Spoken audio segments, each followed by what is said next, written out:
বাংলাদেশে এবার ঈদ 20 তারিখে হবে না 21শে মার্চ হবে। আজ সন্ধ্যায় আসছে বিশেষ সিদ্ধান্ত।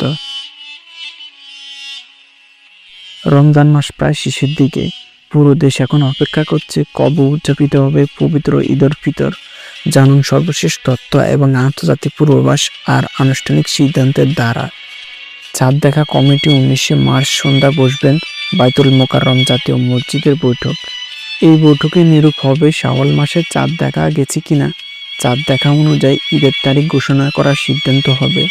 আগামীকাল সন্ধ্যার সিদ্ধান্তের উপর নির্ভর করবে ঈদ 20 তারিখে হবে নাকি 21 তারিখে হবে।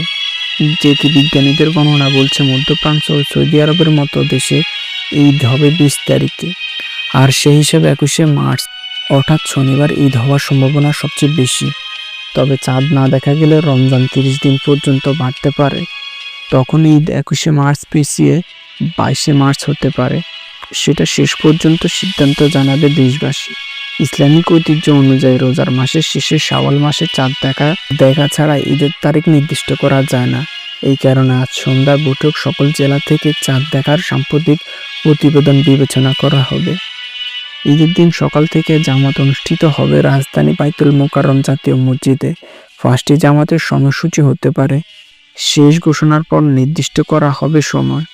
প্রথম জামাত হবে সকাল 8টায়, তৃতীয় জামাত হবে সকাল 9টায়, চতুর্থ জামাত হবে সকাল 10টায়, পঞ্চম জামাত হবে সকাল 10টা 45 মিনিটে। প্রতিটা জামাতে আলাদা আলাদা ইমাম থাকবেন। বিকল্পিত ইমামেরও ব্যবস্থা রাখা হয়েছে, যাতে করে সবাই ঈদের নামাজ আর খুশির দিনে শান্তিপূর্ণ ইবাদত করতে পারে। আপনার মতে ঈদ হবে 20 না 21শে মার্চ? কমেন্টে জানান। আর সবচেয়ে নির্ভরযোগ্য আপডেট পেতে আমাদের সঙ্গে থাকুন।